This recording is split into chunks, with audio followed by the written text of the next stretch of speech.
Quand les nouvelles s'affolent, Métropole fait le point. Le point tous les matins à 8h, simultanément sur Radio et Télémétropole. Le point est une courtoisie de MSC Trading. Madame, Monsieur, bonjour. Bienvenue à la rubrique Le Point de Radio et Télémétropole. Deux invités ce matin, ou encore deux groupes d'invités, si vous le préférez. Nous accueillons dans un premier temps l'honorable député Price Cyprien, député de Thomazeau, président de la délégation du Parlement haïtien auprès de l'Assemblée parlementaire paritaire ACPUE. Avec notre invité, on parlera de cette session, de cette session 34e de l'Assemblée parlementaire paritaire ACPUE et la 48e session de l'Assemblée parlementaire des pays ACP qui doivent se tenir en Haïti du 13 au 20 décembre, disons la semaine prochaine. Deux événements majeurs, Haïti donc qui accueillera ces deux sessions de l'Assemblée parlementaire paritaire ACPUE et la 48e. On peut considérer cela comme étant un événement important pour le pays. Le député aura donc à faire le point sur la question dans un instant. Et puis, dans un second temps, on aura le révérend père Franzi Petithomme avec nous à la rubrique Le Point de Métropole ce matin. Député, bonjour. Merci d'accepter d'être avec nous ce matin pour faire le point sur cette activité d'importance, si je peux dire. Bonjour Wendell, c'est toujours un plaisir pour nous d'être présent à Métropole, particulièrement sur le point, afin de faire le point sur les événements majeurs de notre pays.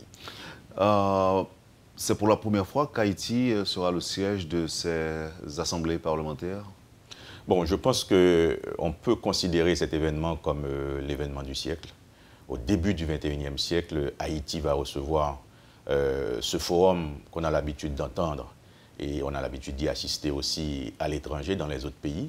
Par exemple, moi, depuis que je suis député à la 50e législature et représentant d'Haïti auprès des pays ACPUE, donc j'ai eu le temps de participer à ces événements, à ces forats, non seulement en Namibie, au Kenya, à Malte, à Bruxelles et dans tant d'autres pays encore. Donc c'est pour la première fois que Haïti va recevoir ce grand événement et je suis fier d'avoir été à la base de cette demande et que nos institutions, que ce soit le Parlement ou la présidence et nos institutions ont accepté la venue de cet événement en Haïti pour ce mois de décembre. Et qu'est-ce qui s'est passé? Pourquoi les autres démarches n'ont jamais abouti ou bien on n'a jamais essayé? Bon, il faut dire que... Je veux parler de vos prédécesseurs parlementaires, évidemment. Il faut dire que l'Assemblée parlementaire paritaire fonctionne suivant certains principes. Et à chaque époque, on a les pays de la Caraïbe, les pays d'Afrique, les pays européens et les pays du Pacifique. À chaque époque, à chaque session, on invite les pays à déposer leur candidature pour l'Assemblée paritaire. Et pour la session de décembre, c'est le tour de la Caraïbe. Et comme la Jamaïque, qui s'était proposée, n'a pas pu répondre aux conditions nécessaires pour pouvoir faire cette assemblée, et nous avons posé la candidature d'Haïti, ce qui a été accepté pratiquement à l'unanimité, parce que les pays africains sont fiers de venir toucher le sol de Toussaint Louverture, le sol de Dessalines, et nos autres amis européens, ils sont intéressés à la cause d'Haïti et ils ont vu que c'était de mise que l'Assemblée soit réalisée en Haïti pour ce mois de décembre. Pour ces deux sessions, si on parle d'effectifs, on accueillera combien de parlementaires étrangers? Ça, c'est un aspect, un volet. Deuxièmement, est-ce que sur le plan logistique, nous sommes en mesure d'accueillir ces parlementaires? Bon, suivant, vous savez, Wendell, dans les pays ACP, on a environ 79 pays. Et dans l'Union européenne, après le Brexit de l'Angleterre, il reste 27 pays. Donc, on aura des délégations de ces pays-là, des pays ACP et des parlements des pays de l'Union européenne. Donc, on est prêt à recevoir aux alentours de plus de 400 personnes. C'est pour cela que dans les réunions préparatoires, on avait réservé pratiquement, dans un premier temps, 600 chambres d'hôtel, mais quand on a eu la confirmation qu'on aura aux alentours de 415-420 personnes, donc on a réduit le nombre. Donc on a la capacité sur le plan logistique de faire face à ce grand défi. Vous avez dit tantôt, c'est le défi du siècle, mais qu'est-ce que ça va apporter au pays? Bon, en principe, recevoir l'Assemblée parlementaire paritaire dans un pays, ce n'est pas une mince affaire. Je pense que sur le plan politique, avec la stabilité politique qu'on est en train d'avoir en Haïti, ce sera quand même un gain pour nous sur le plan politique, et ça va rehausser l'image d'Haïti dans l'international. Et sur le plan économique, bon, vous savez, je suis juriste et non économiste, mais il y a certains économistes qui ont fait des projections que sur le plan économique, la réalisation de cette assemblée en Haïti peut rapporter aux alentours de 2 à 3 millions de dollars si on tient compte des dépenses que ces diverses délégations, les membres de ces diverses délégations vont faire en Haïti pendant cette période du 13 au 20. Et tout l'État haïtien sera impliqué, concerné dans les préparatifs? Bon, il faut dire qu'en principe, c'est une assemblée de parlementaires. Donc, vous allez voir que le Parlement, les deux branches du Parlement, la Chambre des députés et le Sénat, sont pratiquement impliqués dans la réalisation de cet événement. Mais un événement d'une telle envergure, on ne saurait ne pas avoir l'appui de l'exécutif. Donc, c'est pour cela que vous allez voir que dans les réunions préparatoires, il y a eu non seulement des représentants du Parlement, mais aussi le ministère des Affaires étrangères, qui est responsable de l'international, pour nous, très impliqué dans la réalisation de cet événement, et les représentants de l'exécutif qui étaient là pratiquement afin de nous donner ce backup nécessaire pour la réalisation de cet événement. Maintenant, parlez-nous du menu ou encore des sujets qui vont être débattus lors des discussions. Bon, il faut dire que nous avons un programme dans le cadre des sessions, parce que chaque année, on a la session d'octobre qui se fait à Bruxelles pour préparer la session de décembre qui doit se faire dans un des pays d'ACP. Février-mars, on a une session préparatoire encore à Bruxelles pour la prochaine assemblée de juin. Donc c'est ainsi qu'on travaille. Donc on a des menus sur lesquels on travaille de manière continue. Par exemple, dernièrement, après le passage du cyclone Matthew en Haïti, nous étions à Bruxelles, nous avons fait la proposition d'une résolution sur Haïti pour voir comment l'Assemblée paritaire peut, d'une manière ou d'une autre, venir en aide à ces genres de situations de catastrophes qui frappent régulièrement notre pays. Et c'est ainsi qu'il y a eu tout d'abord une commission à venir en Haïti, discuter avec l'exécutif, avec les deux branches du Parlement, et finalement une résolution a été votée pour voir comment venir en aide à Haïti, non seulement en matière de renforcement de la protection civile, et on avait vu que le modèle cubain est un modèle très approprié, parce que quand les catastrophes naturelles passent en Haïti et dans la Caraïbe, on pourrait dire, on voit que le pays le moins touché, c'est Cuba, à cause du renforcement de leur système de protection civile. Et dans cette résolution, on avait parlé aussi de la question de la problématique du genre, comment venir en aide aux femmes haïtiennes, aux enfants, qui sont pratiquement les couches vulnérables du pays, comment aider à la reforestation du pays pour éviter autant de dégâts pendant les catastrophes naturelles, et beaucoup de choses ont été débattues. Donc, pour l'instant, on ne va pas continuer avec la question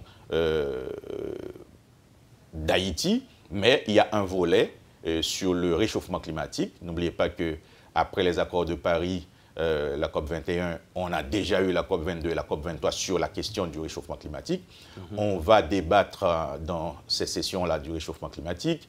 On va débattre aussi des problèmes, des questions de prolongement des mandats des présidents qui ont l'habitude de changer, particulièrement en Afrique, de changer la Constitution en vue de prolonger la durée de leur mandat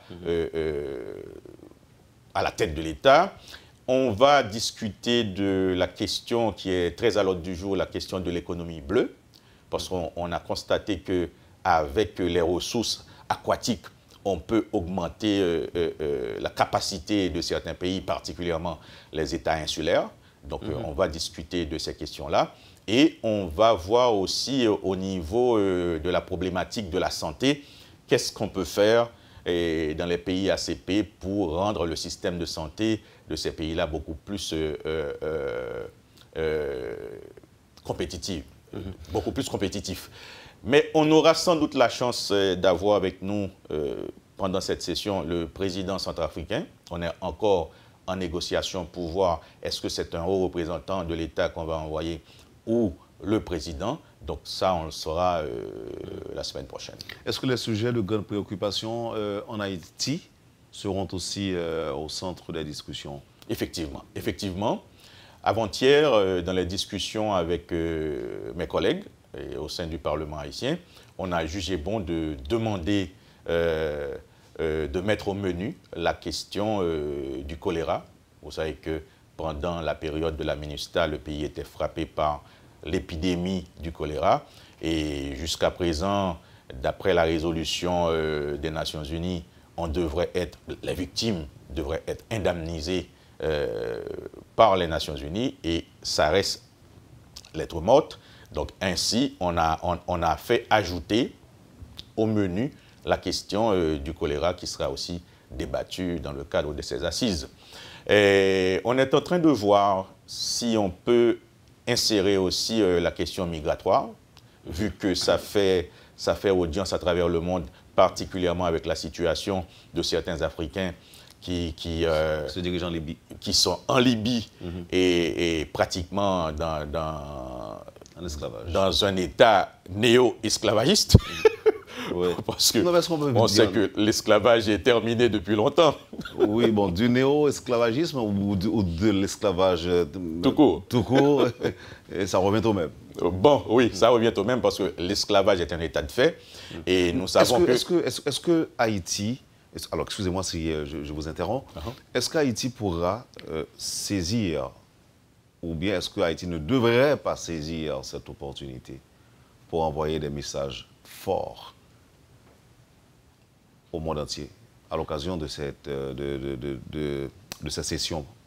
Je pense que c'est important. C'est important de le faire et c'est pour cela qu'aujourd'hui même, on va avoir une nouvelle séance de discussion avec nos parlementaires et à la salle des commissions. On va discuter de la situation parce que dans un premier temps, on insistait sur la problématique migratoire et je vous ai dit, Wendell, les pays africains sont particulièrement intéressés à venir en Haïti parce que jusqu'à présent, Haïti est reconnue comme étant la mère des libertés, donc, je pense mère de l'abolition de l'esclavage. Donc je pense qu'à ces assises, il sera important de soulever la question libyenne actuellement. Est-ce que vous entrevoyez déjà un obstacle? Nous savons ce qu'Haïti, comme vous le dites, représente pour les Africains. Et là, nous parlons de du néo-esclavagisme, pour reprendre vos propres propos. Et c'est actuel. Et un message d'Haïti pourra sonner fort, pourra retentir très fort. Pourquoi vous n'y avez pas pensé au niveau de la Chambre des députés? Bon, on a parlé de la question migratoire. Et vous savez qu'actuellement, qu'est-ce qui fait ressurgir l'esclavage? C'est les migrants qui se retrouvent bloqués à la porte de l'Europe en Libye. Mais maintenant, si vous arrivez à faire passer ce message, est-ce qu'effectivement, on sera pris au sérieux, étant donné que nous sommes ce que nous sommes quand même aujourd'hui? Oui, il faut dire qu'on est en train de reprendre un petit peu de côte. Après 200 ans d'indépendance. Et nous savons que la situation d'Haïti est due à la turbulences, du moins au moment de turbulences politiques qui ont quand même empêché le développement du pays. Et je crois que maintenant, on est en train de voir comment tourner vraiment vers l'avenir. Laisser le passé en arrière, tourner vers l'avenir. Et je pense qu'un message d'Haïti en tant que la mère des libertés, la mère de l'abolition de l'esclavage, un message d'Haïti sera bien reçu, vu qu'à travers le monde, vous savez que depuis quelques années, avec la loi Taubira, on a reconnu l'esclavage comme étant un crime contre l'humanité. Donc je pense qu'on peut avancer dans ce sens. Et les messages que nos dirigeants auront à véhiculer au sein de ces assises, je pense qu'à travers ces messages, on peut faire œuvre qui vaille en parlant, en remettant sur le tapis la question de l'esclavage, la question de la liberté et des peuples opprimés. Pas seulement des Noirs, des peuples opprimés. Et il faut dire aussi qu'au niveau de ces assises, on aura des interventions du président de la République. Il aura à intervenir le 18 au moment de l'Assemblée paritaire ACP-UE et avec aussi le président de l'Assemblée nationale. Et il y aura une intervention du président de la Chambre des députés aussi à l'ouverture de l'Assemblée parlementaire des pays ACP le 15 décembre. Vous êtes député, le député Price Cyprien, député de Thomaso, président de la délégation du Parlement haïtien auprès de l'Assemblée parlementaire paritaire ACP-UE. Et avec vous, nous parlons de la 34e session de l'Assemblée parlementaire paritaire ACP-UE, la 48e session de l'Assemblée parlementaire des pays ACP du 13 au 20 décembre.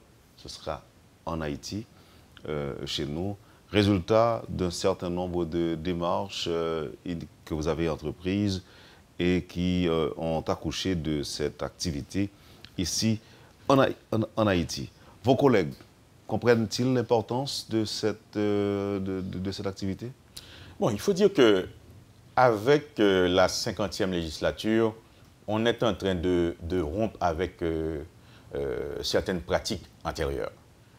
On s'est dit que le moment est venu pour propulser le Parlement haïtien sur la scène internationale. Par exemple, il y a une participation active d'Haïti au niveau de la COPA pour l'Amérique latine. Il y a une participation active d'Haïti au niveau de Parlaméricas. Il y a le volet européen et Afrique, Caraïbes, Pacifique. Nous participons régulièrement. Il y a une délégation haïtienne qui participe régulièrement à ces différents forats au niveau international. Et je pense que là, avec la Commission des Affaires étrangères du Parlement, on est en train de voir comment remettre Haïti sur la scène politique internationale, particulièrement le Parlement haïtien, permettez, député, sur la scène internationale. Je vous repose la question. Est-ce que vos collègues comprennent ce qui va se passer? Oui, très important. Très important. On en a discuté. On a eu une séance avant-hier pour permettre la participation de nos collègues députés. Et aujourd'hui même encore, on va avoir une séance avec... on ne va pas anticiper non plus, mais est-ce qu'ils seront là? Parce qu'en général, vous avez cette fâcheuse réputation d'être des retardataires. Et vous savez, l'étranger a ce problème avec nous, Haïtiens, qui ne sommes jamais ponctuels. Nous, Haïtiens, nous ne sommes jamais ponctuels, nous sommes toujours en retard. Nous inventons toujours des excuses pour justifier nos retards. Là, que vous allez accueillir des parlementaires étrangers, et comment vous allez vous y prendre pour qu'au moins le Parlement haïtien donne une bonne image, donne le ton et projette une bonne image? Ah ben c'est ça, c'est ce que nous sommes en train de faire. C'est vrai qu'actuellement, la Chambre des députés est en vacances. Oui.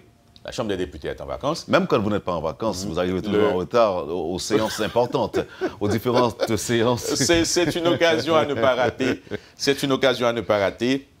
Et c'est pour ça qu'on a multiplié les séances avec les parlementaires pour voir qu'au moment de cette période-là, du 13 au 20, qu'ils soient présents dans la capitale, parce qu'il y a un événement majeur qui va réunir des parlementaires des 79 pays ACP, Afrique, Caraïbes, Pacifique. Ils n'auront pas à prendre la parole, tous, non? Non, non. Malheureusement, ils n'ont pas... Vous dites malheureusement, député? On a voulu faire une grande séance au Parlement haïtien. Vous savez, la situation du pays, particulièrement la reconstruction du Parlement qui tarde encore à venir. Il n'y aura pas assez d'espace pour contenir tout ce beau monde. C'est pour ça qu'on n'aura pas une séance avec tous les parlementaires haïtiens au Parlement haïtien. Mais toutefois, dans la grande salle de Caribé, on aura à recevoir les délégations des parlements cités, ACP et Union européenne, et aussi il y aura la possibilité en background pour les parlementaires haïtiens qui souhaitent être là au moment des ouvertures des sessions. Et en principe, ça se passe comme ça dans le cadre des sessions des pays ACP. Il y a une délégation par parlement. Et c'est la délégation qui est appelée à prendre la parole. Et bon, le chef de délégation qui est appelé à prendre la parole au nom du Parlement. Donc, il y a aussi, à l'intérieur de ces assises, on prévoit aussi d'autres réunions, des réunions particulières. Par exemple, il y aura le Forum des femmes. Dans le Forum des femmes, nos 4 parlementaires sont invités. Et la sénatrice Dieudonne Luma, la députée Gerda Benjamin, la députée Gladys Saint-Jean et la députée Raymond Rival. Donc ce seront ces femmes parlementaires qui auront à prendre la parole, à représenter le Parlement haïtien. Au niveau du forum des femmes. Il y aura aussi un forum pour la jeunesse. C'est pour cela qu'on a invité le ministère de l'Éducation, le ministère à la jeunesse et au sport. Donc, il y aura un forum pour les jeunes haïtiens. Et dans ce forum-là, on aura ces différents ministres. Et on aura aussi le député Fritz Chéry, qui est responsable de la commission jeunesse et sport au sein du Parlement. Donc, on a essayé de repartir on va finir, député, un petit peu. On va finir parce que nous avons notre deuxième invité. Pour avancer. C'est ça, nous avons notre deuxième invité qui attend. Son sujet est aussi important puisqu'il s'agira aussi de rendre grâce, de rendre gloire à Dieu. Et à l'occasion de cette grande marche, on parle de plusieurs personnalités haïtiennes, dont le président, des parlementaires qui auront aussi à marcher à Port-au-Prince pour se rendre au stade Sylvio XIV. Et c'est pour célébrer l'Immaculée Conception. Et 75 ou 72 ans après, 75 ans après la guérison collective des Haïtiens frappés de la petite vérole. Vous savez que, bon, avec l'âge, on oublie certains détails, certains faits avec le temps. En tout cas, on va en parler dans un instant. Mais avant, pour les sessions 34e et 48e, ce sera à l'hôtel Caribé. À l'hôtel Caribé.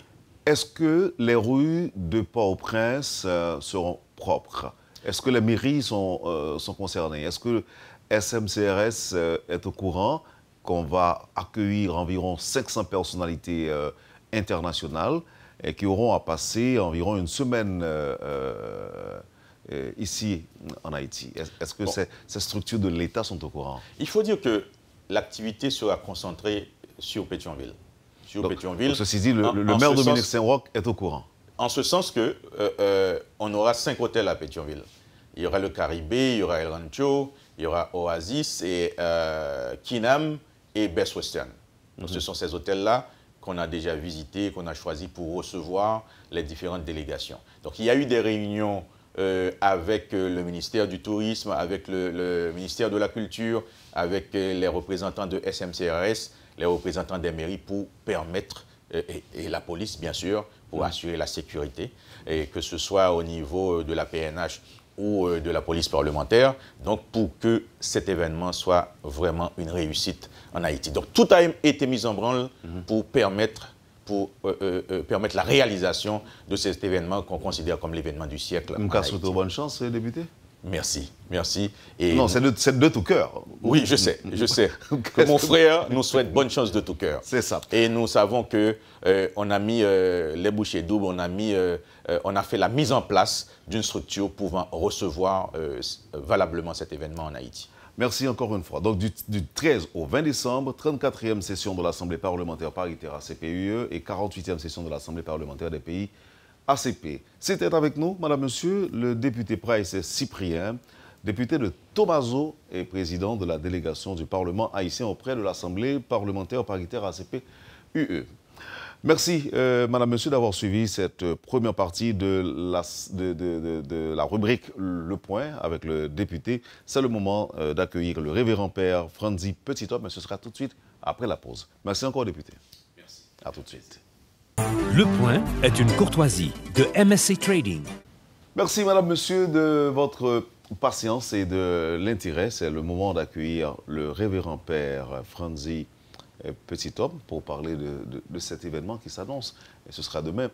Mon père, bonjour. Merci de répondre à l'invitation de Métropole. Bonjour Wendell, bonjour à tous les téléspectateurs de Radio-Télé Métropole. Et vous avez oublié de dire tous les fidèles, non? Qui sont concernés au premier chef quand on parle, disons, de cet événement. Généralement, les Haïtiens pensent aux catholiques, aux fidèles catholiques. Est-ce que c'est seulement les fidèles catholiques qui sont concernés par ce qui va se passer? Je pense que si nous essayons de faire un rappel historique, on va surtout remarquer que cela concerne tous les Haïtiens. Et permettez-moi de reprendre l'essentiel de l'histoire pour comprendre la portée de l'événement. Nous sommes le 5 février 1882. C'est à l'époque où cette maladie appelée petite vérole noire ravageait Port-au-Prince. Et lorsqu'on disait Port-au-Prince, c'était surtout le centre-ville qui avait quelques rues du bord de mer avec comme espace d'élite le Bel Air. Et on disait qu'avec la petite vérole, Port-au-Prince avait peur. Parce que des fois par jour, on comptait près de 100 morts. Donc c'est comme si c'est l'Ebola qui frappait l'Afrique actuellement.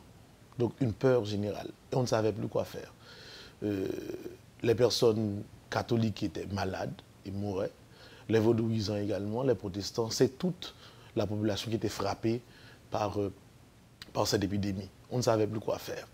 Les médecins ne pouvaient pas trouver des solutions aux différents problèmes. Alors, les responsables de l'Église, le père Curcisan, qui était alors curé de la cathédrale de Port-au-Prince, avaient reçu de la France une image de la Madone, particulièrement de Notre-Dame du Perpétuel Secours. Et il a proposé à Monseigneur Guillou, qui était archevêque de Port-au-Prince, d'organiser un tridium au Bel Air. Au Bel Air, il n'y avait pas la chapelle de Notre-Dame du Perpétuel Secours, il y avait surtout la chapelle Saint-François d'Assise. Et c'est dans cette chapelle qu'un tridium fut organisé pour essayer de demander au Seigneur son intercession, afin de voir comment sauver Haïti de cette épidémie. Et automatiquement, après ce tridium, Monseigneur Guillou a béni Port-au-Prince avec l'image de l'icône. C'est à peu près exactement au carrefour où se trouve actuellement l'emplacement de l'église Notre-Dame du Secours que les gens ont saboté après le séisme. Et de là, il a béni Port-au-Prince. Et on a remarqué qu'après le tridium, après cette bénédiction, l'épidémie a reculé considérablement jusqu'à élimination, sans pouvoir trouver les méthodes techniques et scientifiques pour dire voilà ce qui s'est passé. On a stoppé sa progression. On a stoppé sa progression. Et de là, on a remarqué que la diminution était vraiment progressive jusqu'à l'élimination totale. Les Haïtiens ont retenu cette date. Ils se sont dit, c'est grâce à cette vénération à Notre-Dame du Perpétuel Secours que Haïti a été libéré de cette épidémie. Donc on a gardé cette donnée historique et 60 ans plus tard, soit en 1942, le président Élie Lescaut a demandé, toujours dans cette même logique, que notre pays soit consacré à Notre-Dame du Perpétuel Secours. Et c'est ainsi que, après les événements de 8 décembre 1942, avec Monseigneur Legoise et les prêtres d'alors, une grande cérémonie a eu lieu sur la cour du Palais national. Et tous les Haïtiens étaient rassemblés. Vous voyez, là, je reviens à la question du départ, pour vous montrer que c'était tout Port-au-Prince, tout le pays, tous les autorités qui étaient concernés par cet événement. Et Haïti fut consacré à Notre-Dame du Perpétuel Secours le 8 décembre 1942. Là, nous approchons du 8 décembre 2017. Ça va faire exactement 75 ans depuis que cet événement a eu lieu à Port-au-Prince. Donc, il est donc nécessaire pour nos chrétiens et responsables de l'Église d'organiser de grandes activités pour pouvoir aider les Haïtiens à ne pas oublier ces données historiques, mais pourquoi pas actualiser également cet événement. Alors, c'était ce jour-là, le 8 décembre 1942, que le pays, ou Port-au-Prince en particulier, était consacré à Dieu. Qu'est-ce que cela veut dire ou qu'est-ce que cela voulait dire, mon père? Bon, en fait, disons, je reprends, et c'est le 8 décembre 1942 que Haïti, sous demande du président Élie Lescot, a été consacré à Notre-Dame du Perpétuel Secours et désormais a eu comme patronne Notre-Dame du Perpétuel Secours. C'est une réalité historique qui... Non, alors consacré à Notre-Dame. Consacré à Notre-Dame du Perpétuel Secours. Qu'est-ce que cela veut dire? Donc, c'est une réalité qui touche presque tous les pays de la Terre, surtout les pays chrétiens. Par exemple, si nous prenons le plus près de nous, la République dominicaine, vous allez voir que la République dominicaine a été consacrée à Notre-Dame d'Altagrace. Bon, dernièrement, j'étais au Brésil, au sanctuaire d'Aparecida. Le Brésil est consacré à Notre-Dame de l'Immaculée Conception d'Aparecida. C'est une tradition chrétienne qui vous montre que la protection du pays ou d'un pays ne peut pas être garantie seulement par les armes, par l'armée ou par les institutions. Il faut l'aide de Dieu pour bonne marche de toute institution de tout pays. Donc, en gros, c'est l'idée première. OK. Maintenant, pour revenir sur l'épidémie qui a reculé de manière spectaculaire. Probablement, on a observé ce recul tout de suite après la grande prière. Et ceci, toujours pour vous répéter, sans l'intervention de la science, sans l'intervention des médecins qui, à un certain moment, ne savaient à quel sens se vouer et ne pouvaient pas effectivement prodiguer les soins nécessaires aux malades qui en mouraient. Est-ce qu'aujourd'hui, vous pensez que ces miracles sont encore possibles, mon père? Vous savez, il y a le grand sanctuaire Notre-Dame de Lourdes qui se trouve en France. Il y a des millions de pèlerins qui fréquentent cet espace chaque année. Et dans cet espace, il est bruit de temps en temps de miracles. Mais vous savez, l'Église n'est pas en dehors de la science. Vous voyez, on peut avoir une réunion de prière et puis une personne se met debout, fait son témoignage, j'étais malade, je suis guéri. Il peut le dire. Mais l'Église ne va pas s'adonner à 100% à ces témoignages. Par exemple, à Lourdes, il y a une commission avec des médecins, des scientistes, des personnes très avancées qui jugent et analysent chaque cas. Et je me souviens, le dernier cas publié remonte à 1970. C'était le miracle de la guérison d'une sœur italienne. Et de 1970, lorsque l'événement s'est produit, on a pris au moins 20 ans pour que l'Église puisse admettre de manière totale qu'un événement a eu lieu à Lourdes, une guérison s'est produite, la science ne peut pas expliquer les fondements de cette guérison, mais c'est constaté. Donc, vous voyez, l'Église est très prudente lorsqu'on parle de miracles.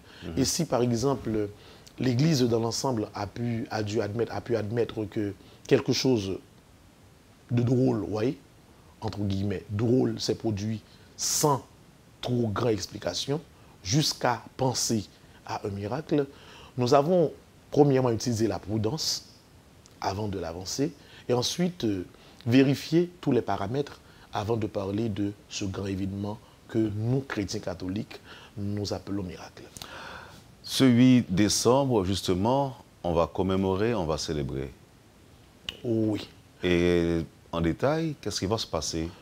Premièrement, depuis le 29 novembre, le cardinal, tous les évêques du pays près d'une centaine de prêtres, nous étions avec les fidèles au stade Silvio XIV pour ouvrir une grande neuvaine. Vous voyez, dans l'Église catholique, on dit neuvaine, c'est 9 jours de prière consécutive où l'on annonce un grand événement, un jour de fête. Donc dès le 29, nous avons commencé cette grande neuvaine. Et chaque soir, il y a au moins 20 000 personnes, sans exagération, au moins 20 000, sinon plus, au Silvio XIV, entre 3h et 8h30, pour un temps de prière. Alors, permettez encore une fois que je vous interrompe. Oui. Mon père, en 1882, c'était la petite vérole, Oui. surnommée la petite vérole noire. Oui. Et aujourd'hui, est-ce qu'il y a un fléau aussi important que la vérole et qui mérite d'être éradiqué? Moi, je trouve que c'est un petit peu plus grave. Aujourd'hui? Oui, je pense que le pays est malade.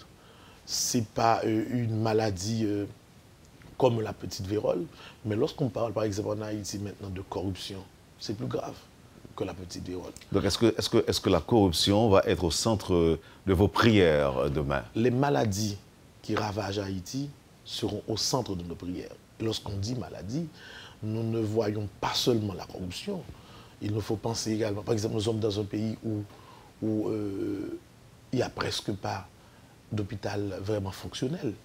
Nous sommes dans un pays où les prisons débordent de gens sans qu'il n'y ait pas de suivi au niveau de la justice. C'est un pays où les gens prennent plaisir dans la violence. Vous voyez, une personne blessée ou qui est morte, on prend sa photo et puis on publie ça. Ouais. C'est comme si le sens de la vie, l'amour de la vie est complètement disparu. Nous sommes dans un pays le plus pauvre de l'Amérique. C'est un pays où, par exemple, le non-respect est terrible, où l'immoralité bat son plein. Ce sont des maladies très graves, peut-être plus graves que la petite vérole de 1882, que nous devons lutter, prier pour voir comment éradiquer. Parce que, permettez-moi de faire cette parenthèse. Vous voyez, dernièrement, on a organisé une grande manifestation contre la corruption. C'est important, il faut le faire. Mais je ne sais pas si on a bien pensé que la corruption, ça touche déjà le jeune de 10, de 12 ans. Vous voyez, imagine, et Wendell, chez toi, tu envoies un enfant acheter quelque chose dans les rues, ou dit, bon, achetons 10 gouttes de charbon pour. Vous voyez le premier réflexe de l'enfant, il achète pour 8 gouttes, il garde 2 gouttes. Tu vas acheter quelque chose dans un magasin, on te demande comment est-ce qu'on doit faire le reçu. Qui comme vous mettez là-dedans. Donc, il devient systématique. Il devient systématique. Donc, ça devient très grave. Et pour éradiquer quelque chose qui touche le système même de l'haïtien, il faut plus que des marches un petit peu vagues et politiques, mais des décisions qui touchent la conscience de l'haïtien. Mais qu'est-ce qui vous fait croire, mon père, que ce genre de problème ne peut être éradiqué que par la prière? Nous, en fait, comme Église, nous n'oserons jamais dire que c'est la prière qui doit éradiquer tel ou tel problème, ou bien maladie. Nous pensons que nous aurons besoin, de par notre volonté, l'effort humain de l'haïtien, le support de la prière pour atteindre les objectifs. Donc rien ne peut être totalement vertical ni totalement horizontal. Il faut le lien entre l'effort humain et la spiritualité. Est-ce que l'Église n'a pas, je ne vais pas dire clair comme ça, je ne vais pas dire échoué, mais est-ce que l'Église n'a pas manqué tout, et pas failli en quelque sorte parce que longtemps, excusez-moi si je me dis ça, mon père, j'ai l'impression qu'il y a plus crainte de Dieu longtemps, on a plus peur, bon Dieu.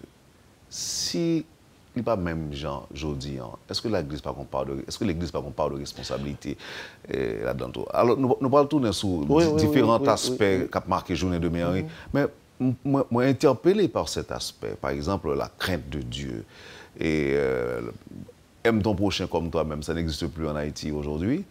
Et auparavant, on a l'impression qu'il était plus ancré, il était plus fort. Je pense que la société a évolué dans le mauvais sens, d'une manière globale.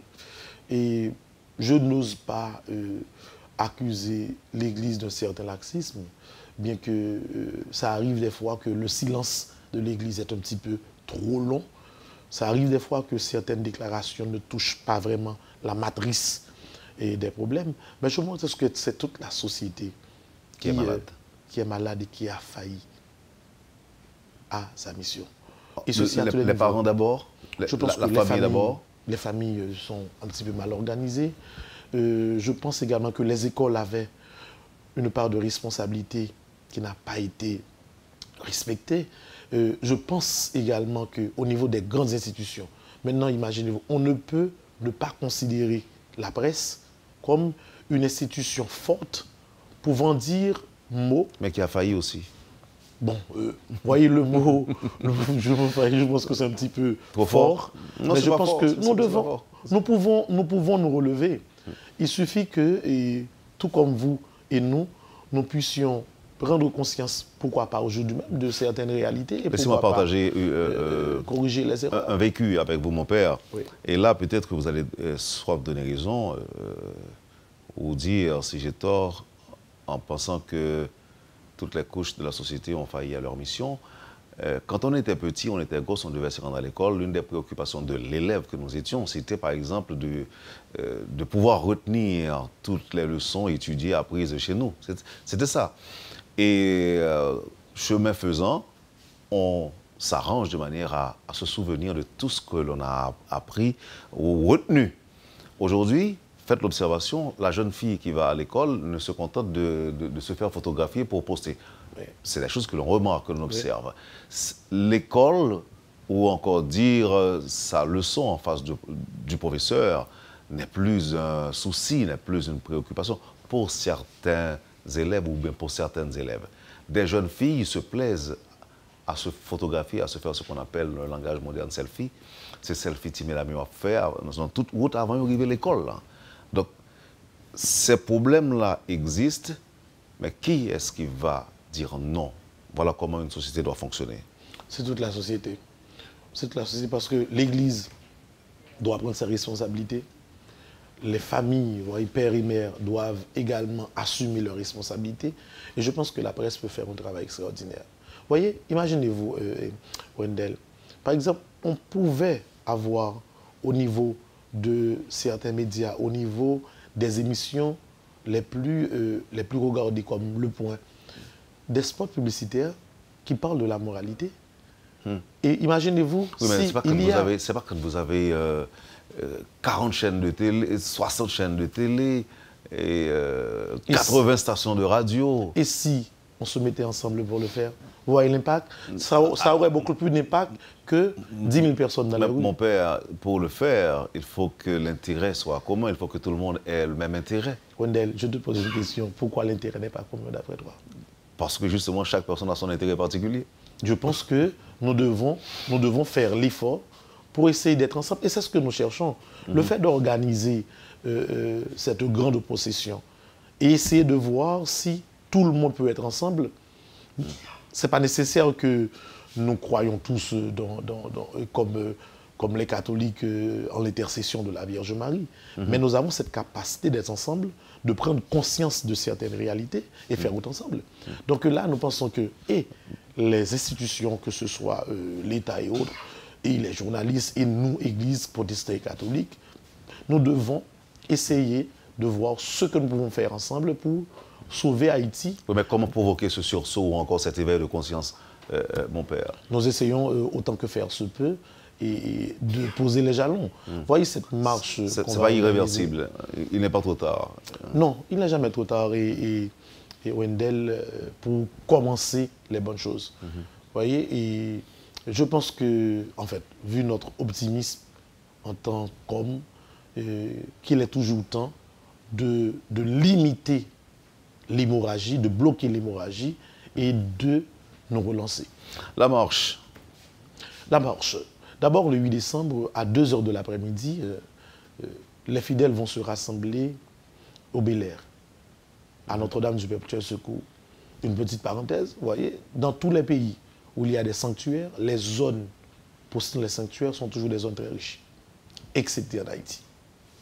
Haïti est le seul pays. Vous voyez, après le séisme, on a brûlé l'église. Personne ne sait trop qui a fait. Alors il faut ajouter, on a brûlé, on a incendié. On a incendié. Oui, mais peut-être on a pillé avant. On a pillé, c'est-à-dire, c'était tombé. Vous êtes d'accord avec moi quand je vous disais tantôt qu'on n'a plus de crainte? Non, mais qui fait quoi et pourquoi? Par exemple, nous sommes des chrétiens, nous défendons certaines valeurs, mais il y a des personnes qui défendent carrément le mal. Pourquoi est-ce qu'une personne tue une autre personne dans les rues? Pourquoi? Vous voyez? C'est-à-dire, les forces bien et mal sont toujours face à face. Donc, tout comme nous luttons pour qu'à travers l'Église, il y ait certaines moralités, il y ait certains points à relever, il y a des personnes qui sont contre le bien et contre l'effort. Bon, la dualité existera toujours. Ça existera toujours, mais c'est criant chez nous. Vous voyez? Donc, on va commencer la procession au niveau de ce carrefour. Et puis, Monseigneur Ducange, qui est maintenant l'administrateur apostolique, est cédé vacante jusqu'au 6 janvier. Il va donner la grande bénédiction, tout comme ça a été fait en 1882. Et puis nous allons marcher ensemble. Marcher dans les rues de Port-au-Prince, passer devant la cathédrale transitoire de Port-au-Prince, continuer jusqu'au Champ de Mars. Normalement, en 1942, la procession est eue à passer à l'intérieur, sur la cour du Palais national. Mais il y a certains problèmes techniques qui n'ont pas été résolus à temps. On va passer seulement devant le Palais national et on va continuer jusqu'au stade Sylvio XIV. Nous serons, sans exagérer, environ 100 000 personnes. Sans exagérer, au moins. Hier, il y a eu une grande réunion avec les responsables de la police qui ont mobilisé environ 400 policiers pour cette grande journée. Et nous devons le dire, et nous devons nous excuser auprès des gens qui ont à fréquenter le centre-ville demain après-midi. Ça va être complètement bloqué. Les chrétiens seront habillés en bleu, en blanc ou en bleu et blanc, les couleurs symboliques de l'Immaculée Conception. Nous allons marcher, prier. Nous avons subdivisé le parcours en 9 stations où nous avons placé des banderoles et pour sensibiliser les chrétiens dans leur prière. Et arrivé au stade Sylvio XIV, la zone sera complètement bloquée parce que le stade peut contenir environ 20-22 000 personnes, exagérément. Et nous serons près d'une centaine de milliers. Pas de 100 000, vous avez dit. Oui. Donc, le stade sera d'abord rempli. Nous allons nous arranger pour placer de grands écrans à l'extérieur, dans les rues. C'était quoi le chiffre de l'année dernière? Nous étions à peu près, et c'était à peu près semblable. Donc, pour ne pas exagérer, on n'a pas osé dire plus que 100 000, parce que ça peut être plus, ce sera encore plus, mais ça va être la réalité.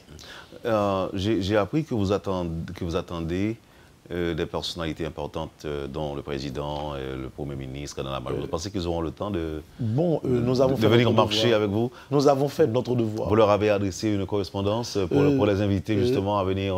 La correspondance a été adressée, mais je dois l'avouer un petit peu tard. Et j'ai surtout profité de la presse pour donner force à la correspondance, qu'ils soient présents ou non, mais nous avons fait notre devoir d'église de les inviter. Donc le président est invité et attendu? Oh oui, le président est invité et attendu. Le Premier ministre aussi, ainsi que les ministres? Bien sûr. Ça va être très intéressant. S'ils ne viennent pas, on va quand même marcher. Mais côté sécurité, vous pensez que la police sera en mesure de gérer tout ça?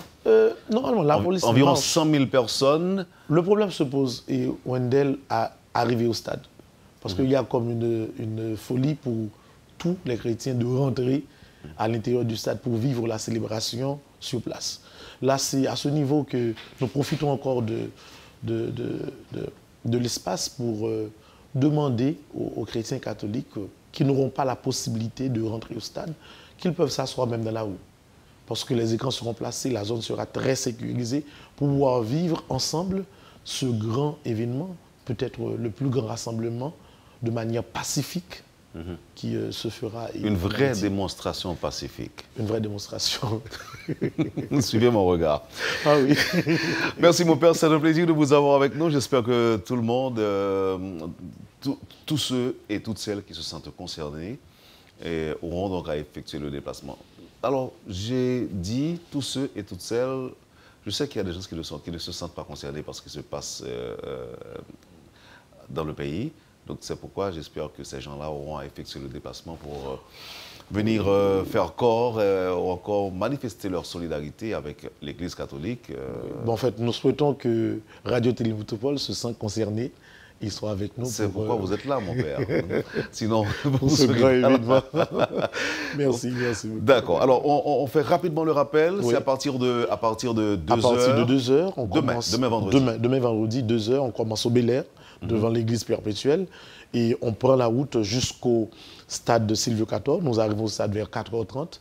La grande célébration se fera à 5h et va se terminer peut-être vers 7h du soir. Vers 7h du soir. Et dans l'intervalle, la circulation sera interdite dans ce secteur. Il n'y a centre-ville. eu aucune décision formelle. Mais nous savons que vu la quantité de gens qui seront dans les rues, la police va devoir bloquer certains carrefours justement pour permettre aux gens de marcher. Vous savez que maintenant, en Haïti, on peut avoir une marche et puis une personne vient avec son véhicule. Et puis comme ça. Donc oui, la police, on va passer les sirènes. On va bloquer les artères et prendre le plus de temps de silence possible pour pouvoir. C'est ça, mais l'artère principale, c'est rue Monseigneur Guillou, non? L'artère principale, disons que nous allons prendre rue Monseigneur Guillou et tourner à Docteur Aubry, continuer jusqu'à la rue de la Réunion, remonter rue Paul VI, prendre l'avenue de la République, passer devant le Palais National et traverser tout le Champ de Mars, prendre rue Capois, descendre sur Saint-Honoré, tourner sur Oswald Durand et aller au stade. Et là, au stade, la cérémonie durera combien de temps? 2 heures? 2 heures et demie de temps. Et on va prier. On va prier. On va implorer la grâce divine. Ce sera la messe, la plus grande prière de l'Église catholique. La plus grande prière? La plus grande prière de l'Église catholique, donc disons la messe. Merci mon père. C'était un plaisir de vous entendre. Merci Wendell, c'était un plaisir. Passez une bonne journée. Merci, bonne journée. Vous avez suivi, madame, monsieur, la rubrique Le Point de Radio et Télémétropole. 2 invités aujourd'hui, le député Price Cyprien et le révérend père Franzi Petithomme. Merci de l'accueil, merci de l'intérêt. Passez une bonne journée avec Métropole. Et à demain, rendez-vous demain, 2h, au Bel-Air. Voilà, allez. Quand les nouvelles s'affolent, Métropole fait le point. Le point tous les matins, à 8h, simultanément sur Radio et Télémétropole. Le point est une courtoisie de MSC Trading.